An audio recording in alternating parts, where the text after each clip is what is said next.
Salut, aujourd'hui c'est jeudi, jour dédié à la biochimie. Cette semaine, j'ai décidé de vous parler d'un sujet important que vous connaissez déjà, j'en suis certain, l'ADN. L'ADN, c'est le matériel génétique qui fait de nous ce que nous sommes et qui nous est transmis par nos parents. Ça, je suis certain que vous le saviez déjà. Mais savez-vous à quoi ressemble l'ADN? Allez, venez avec moi, plongeons au microscope dans cette molécule si intéressante. Le nom scientifique de l'ADN, c'est l'acide désoxyribonucléique. Il s'agit d'une molécule géante qui est présente dans toutes les cellules et qui contient le génome. Le génome, c'est ce qui fait de nous des animaux vivants et qui nous permet de nous développer depuis le ventre de notre mère jusqu'à notre mort. L'ADN est formé de deux brins disposés en sens inverse qui s'enroulent pour former une double hélice. La découverte de cette structure si particulière a valu à ses découvreurs le prix Nobel en 1962. Et ce qui est particulier dans cette molécule, c'est que si on y regarde de plus près, elle n'est pas si compliquée que ça. Bon, entendons-nous bien, je ne serais pas capable spontanément comme ça de vous la dessiner. Mais je veux dire par là que les différentes bases qui composent le code génétique sont en réalité au nombre de 4.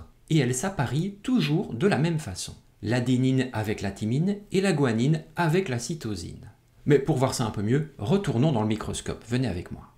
Vous pouvez voir sur ce schéma une représentation de la molécule d'ADN en double brin. Comme vous le voyez, les bases qui composent chaque hélice s'associent entre elles, le A avec le T ou le T avec le A, et le C avec le G ou le G avec le C.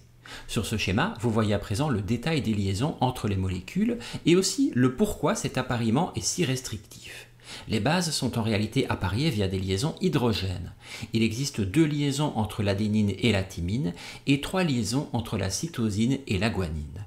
Cet appariement, qui n'est donc pas fixe mais bien électrique uniquement, permet de facilement séparer les deux brins de la double hélice d'ADN pour la division cellulaire par exemple.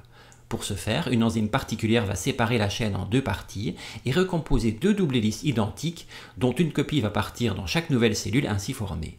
Le fait que le C ne s'associe qu'avec le G et le T avec le A fait que même avec une demi-hélice, vous pouvez facilement recomposer la double hélice correspondante et peu importe de quelle moitié vous disposez.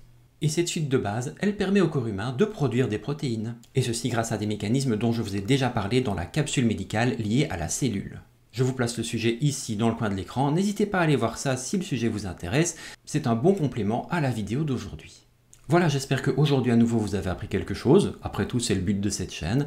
Je vous souhaite de passer une bonne soirée, on se retrouve dès demain pour une prochaine capsule quotidienne. Salut!